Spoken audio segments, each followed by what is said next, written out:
Pasteur Elder Louemba d'Angola 4. Rencontre divine et révélation. Quelques années ont passé et mon désir de voir le Saint-Esprit persiste. Je suis donc allé dans la chambre. Je me suis allongé. À ce moment-là, j'étais en mission dans une des provinces d'Angola. Pendant que j'étais dans la pièce, j'ai commencé à ressentir très fortement la présence de Dieu. J'ai commencé à entendre la voix du Seigneur. J'ai alors demandé au Père un message pour notre génération.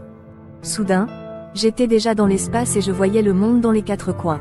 J'ai vu la terre, il n'y avait que des déchets partout. J'étais attristé par ce que j'ai vu. Immédiatement, j'ai entendu la voix du Seigneur qui m'a dit: le péché a transformé la terre en dépotoir. Il y a tellement de mal chez les hommes. Dieu voit la terre comme une décharge. Le péché des hommes pue terriblement dans les narines de Dieu. Le Seigneur dit: il y a encore de l'espoir car beaucoup seront sortis de ces ordures pour être amenés à la lumière par le son de la trompette. Ceux qui vivent dans le péché et ne se repentent pas sentent comme des ordures dans la décharge. Dieu ne peut même pas entendre leurs prières à cause de l'odeur de charogne. Le Seigneur recherche une véritable repentance, car Dieu n'écoute pas la prière du pécheur impénitent à moins qu'il ne se repente dans la tristesse selon Dieu. Jean 9h31. Nous savons que Dieu n'exauce pas les pécheurs, mais si quelqu'un l'adore et fait sa volonté, Dieu l'exauce. Proverbe 28/9. Si quelqu'un détourne l'oreille pour ne pas écouter la loi, sa prière même est une abomination. 1 Pierre 3h12. Car les yeux du Seigneur sont sur les justes, et ses oreilles sont attentives à leurs prières, mais la face du Seigneur est contre ceux qui font le mal. Psaume 66/18. Si j'avais conçu l'iniquité dans mon cœur, l'Éternel ne m'aurait pas exaucé. Puis je suis descendu dans ma chambre. Le Seigneur m'a emmené dans une vision dans laquelle il y avait beaucoup de bruit de trompette dans l'air. Pendant ce temps, je suis sorti pour voir, et juste là, j'ai vu des milliers de personnes monter au son de la trompette.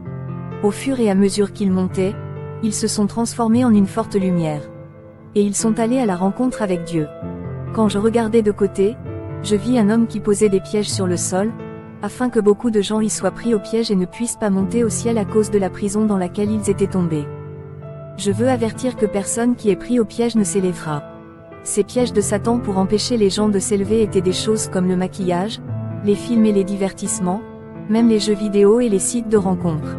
Si vous êtes pris au piège dans l'un de ces pièges, vous ne vous élèverez pas et vous tomberez.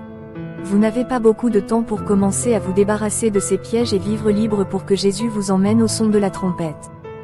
J'étais en prière et j'ai eu une vision magnifique et glorieuse. Je voulais vraiment voir l'Esprit comme une personne et non comme une colombe. Puis j'ai vu un homme avec beaucoup de lumière et beaucoup de gloire. De son corps sortaient des rayons comme des lumières en étincelles. J'ai aussi vu comme si son corps s'illuminait comme un éclair. Dès mon arrivée, il m'a serré fort dans ses bras, et j'étais ivre de puissance comme je ne l'avais jamais été de ma vie. Il m'a embrassé sur le front. Je ne voulais pas me réveiller de cet amour et de cette puissance. Le Saint-Esprit est plein de puissance et d'amour à la fois, il nous aime de telle manière qu'il nous aide dans nos faiblesses et nous enseigne à être saints, mais il ne peut pas supporter les péchés. Quand la personne persiste à pécher, il abandonne cette vie. J'avais les yeux ouverts, je voulais vraiment que quelqu'un vive ce moment avec moi. J'ai réveillé les gens mais personne ne m'a remarqué. Je ne pouvais pas me lever. J'étais très saoul quand je suis rentré dans la chambre. L'Esprit de Dieu m'a dit: reste toujours avec moi. Je ne dors jamais. Construis une intimité avec moi comme une plante qui doit être arrosée tous les jours, dont on doit bien prendre soin et qui doit s'épanouir. Frère, je vis chaque jour en attendant que le Seigneur me rende visite, comme il a rendu visite à Adam à chaque tournant de la journée. J'attends toujours avec impatience que le Seigneur me rende visite à 5 ou 6 heures du matin après ma prière quotidienne de communion. Car le Seigneur est fidèle. Normalement, je me réveille à l'aube entre 5 et 6 heures du matin pour prier. Je restais éveillé, priant et attendant un contact et une visite. Même si j'étais éveillé, j'ai commencé à ressentir un ravissement de mon esprit. Puis j'ai vu 2 anges. L'un était à ma gauche et l'autre à ma droite. Nous voyagions en montant vers les nuages. En un clin d'œil, nous étions déjà dans une belle ville. Je savais que nous n'étions pas sur terre car nous étions au paradis. C'était une ville magnifique. Il y avait de nombreux bâtiments de toutes sortes. J'admirais avec bonheur la beauté de la cité dorée.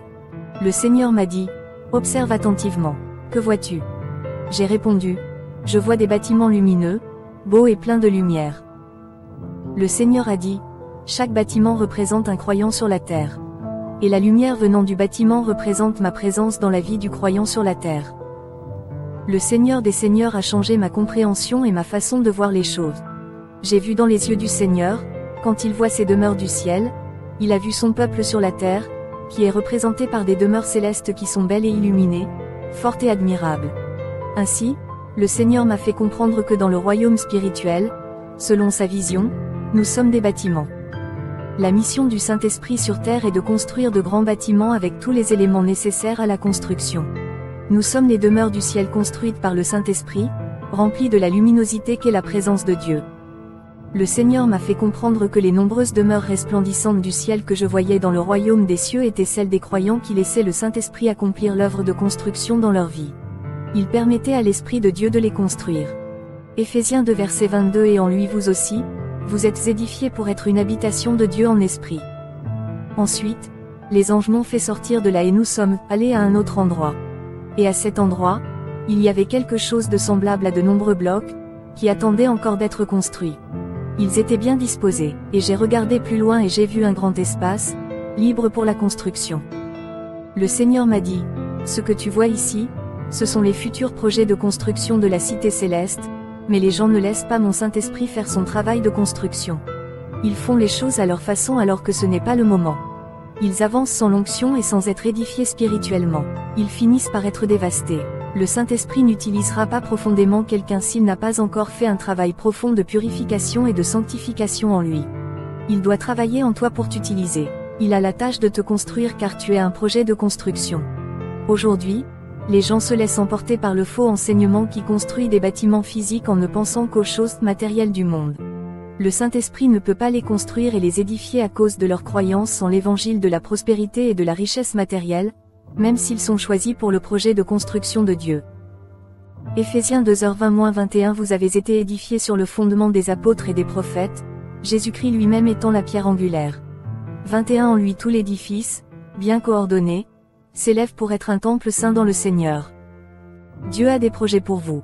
Cependant, si vous ne le laissez pas agir en vous, rien n'avancera, car Dieu ne force pas les gens. Donc, si vous ne vous soumettez pas et ne vous humiliez pas, il n'avancera pas dans son projet de construction, peu importe ce qu'il vous a promis. Souvenez-vous-en toujours. Tant que vous restez rebelles, lorsque vous ne regrettez pas vos voies, lorsque vous ne revenez pas en vérité à Dieu, les promesses glorieuses de Dieu sont bloquées dans votre vie. Et la seule façon de voir que cela est déverrouillé est d'utiliser le code. Et le code est l'abandon total. Tout doit mourir au monde.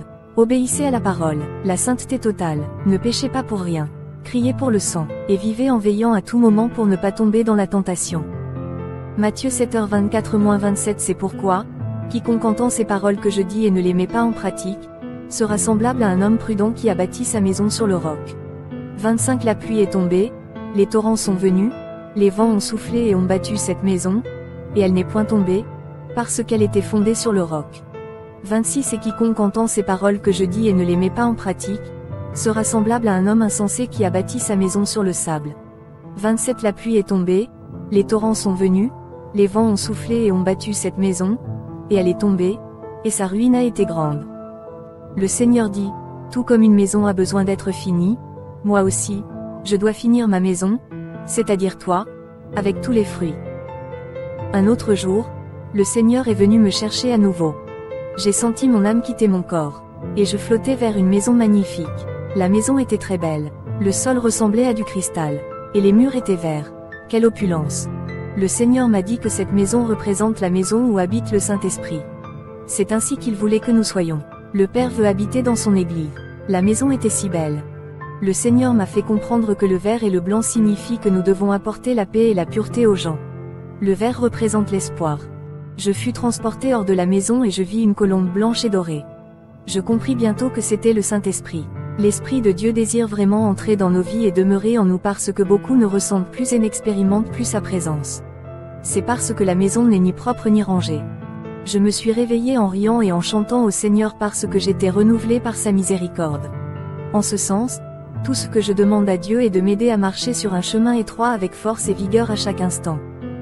Je me sens très triste chaque jour qui passe pour les serviteurs de Dieu qui ont fait beaucoup de choses pour Dieu dans le passé, mais qui se sont à moitié corrompus et tout ce qu'ils font maintenant est d'emmener de nombreuses âmes en enfer. J'ai apporté toute ma tristesse à Dieu dans la prière. J'ai apporté mon angoisse dans la prière à cause de la façon dont l'évangile est corrompu par de faux pasteurs et leurs faux réveils. Ils ne sanctifient plus le corps mais ils prétendent qu'ils écoutent Dieu, ce qui est discutable car il aurait corrigé leurs erreurs. Le Seigneur a décidé de m'emmener voir sa gloire. J'ai rencontré plusieurs anges du Seigneur dans les airs comme s'ils m'attendaient. Puis le Seigneur a commencé à me parler, m'avertissant de ne pas me laisser corrompre par les choses de ce monde. Je flottais avec de nombreux anges. J'étais émerveillé par la gloire de Dieu et le Seigneur dit, « Les faux prophètes et les faux pasteurs de la prospérité pensent qu'ils sont grands à cause de leur manoir, de leur argent et de leur jet privé. » Je pensais qu'ils étaient puissants aussi, mais le Seigneur a dit que sa gloire est plus que tous les luxes de ce monde. J'ai vécu cette gloire majestueuse, c'était magnifique. J'étais émerveillé d'être visité par Dieu et si une semaine s'écoulait sans sa visite, je me sentais comme dans le péché. J'ai été emporté par un vent fort, comme un tourbillon, qui m'a conduit vers une église. Et je suis allé à cette église pendant que je flottais. Dès que je suis entré dans l'église, j'ai vu qu'il y avait beaucoup de statues à l'intérieur comme celles des églises catholiques. Le Seigneur m'a demandé de prendre un marteau et de briser toutes les statues qui se trouvaient dans cette église. J'ai pris le marteau et j'ai brisé toutes les statues qui se trouvaient dans cette église. Le Seigneur m'a dit, le marteau, c'est la parole de Dieu. Ces statues sont des péchés dans les églises. Il y a beaucoup d'idolâtrie dans la vie des croyants. Aimer le monde plus que Dieu est une idolâtrie et une inimitié contre Dieu. Les églises sont pleines de gens au cœur endurci de pierre. Bien-aimés, le marteau qui est la saine doctrine dans la dernière génération anéantira et annulera tout le péché dans la vie des croyants. Le Seigneur m'a fait sortir de là et j'ai vu un grand champ et j'ai vu qu'il était plus grand qu'un terrain de football. Le Seigneur dit, « Je prépare un peuple qui s'est sanctifié. Je prépare des serviteurs qui vivront et marcheront dans la sainteté. Ils vivront en gardant ma parole. Ils prêcheront la sainte doctrine. » Je me suis réveillé à côté de ma femme en chantant, « Seigneur, je t'aime. » Et ma femme m'a dit, « De quoi rêves-tu » Ma femme pensait que je le trompais dans le rêve. S'il vous plaît, cherchez Dieu profondément avec sainteté, vérité et pardon. Il vous conduira dans des endroits profonds. Les faux prophètes et les églises maléfiques perdront bientôt beaucoup de gens parce que la parole du Seigneur brise les cœurs. J'ai été emmenée en enfer pour visite. J'ai été de nouveau ravie. J'étais très heureuse de toute la gloire de Dieu. Puis je me suis retrouvée devant un trou géant et j'ai eu peur à cause des flammes qui sortaient en grande quantité de ce trou. J'ai eu peur et j'ai réalisé que j'étais en enfer. J'ai été attrapée et saisie par 2 démons puissants qui m'ont poussée à l'intérieur du puits de feu. J'étais traumatisée parce que les démons me poussaient vers l'enfer. Je n'arrivais toujours pas à me réveiller de cette vision. J'étais piégée. Ce n'est pas la première fois que je vois cet endroit. Je savais déjà où les gens qui meurent dans le péché tombent dans le tunnel de l'enfer. J'ai décidé que je n'allais pas y rester. Je me suis battue avec acharnement. Lorsque j'ai quitté cet endroit par la grâce de Dieu, j'ai commencé à entendre la voix de Dieu de manière audible. Le Seigneur m'a dit que tous les péchés de l'esprit mènent à l'enfer. Les gens ignorent simplement leur esprit et leurs pensées, mais beaucoup atterrissent en enfer à cause des diverses pensées qui sont dans l'esprit, comme la luxure et toutes sortes d'immoralités sexuelles. Le Seigneur a dit, les pensées sexuelles de fornication mènent à l'enfer. Je méprisais quelqu'un sur le plan émotionnel. J'étais froide envers lui car il m'avait déçu. Je n'étais apparemment pas blessée. J'ai juste dit que je ne lui parlerai pas. En conséquence, le Seigneur a envoyé son ange qui est arrivé dans ma chambre. Cet ange m'a dit, « Tu dois rechercher la réconciliation. » Je croyais qu'il y avait un peu de ressentiment dans mon esprit. Quand je me suis réveillée, j'entendais encore la voix de Dieu qui disait, « Tant de personnes mariées et célibataires ont des pensées perverses dans leur esprit. Ils ont des pensées illicites sur le sexe. Ils couchent avec des femmes et des hommes dans leur esprit et leurs pensées. Ils souhaitent quelqu'un dans leur esprit lorsqu'ils sont en couple avec leur partenaire conjugal, mais cela les mène en enfer. C'est de la masturbation de l'esprit. Que ce soit une masturbation physique ou mentale, cela mène en enfer. Vous devez garder votre esprit pur. » Le Seigneur m'a dit encore, « Beaucoup se préoccupent de leur apparence sainte, mais dans leur esprit et leurs pensées il y a beaucoup de fornication, d'inimitié, de haine. Les gens n'examinent pas leur conscience pour faire amende honorable. Frères, veillez à purifier votre esprit. Examinez et vérifiez si vous avez quelqu'un à qui vous ne parlez pas. Avez-vous des ressentiments? Je vais laisser quelques textes. Jacques 4:7 Soumettez-vous donc à Dieu. Résistez au diable, et il fuira loin de vous. Apocalypse 2:5 Souviens-toi donc d'où tu es tombé, repens-toi, et pratique tes premières œuvres, sinon, je viendrai à toi, et j'ôterai ton chandelier de sa place, à moins que tu ne te repens. Le Seigneur a dit, personne qui a péché, quel qu'il soit, ne sera enlevé, même s'il s'agit d'un péché mental, même si vous ne parlez pas à quelqu'un qui vous a offensé. Quiconque se masturbe ne sera pas enlevé dans l'enlèvement. Les hommes et les femmes mariés qui couchent avec d'autres personnes dans leur esprit ne seront pas pris dans l'enlèvement. Ceux qui regardent les femmes pour les désirer dans leur cœur commettent la fornication.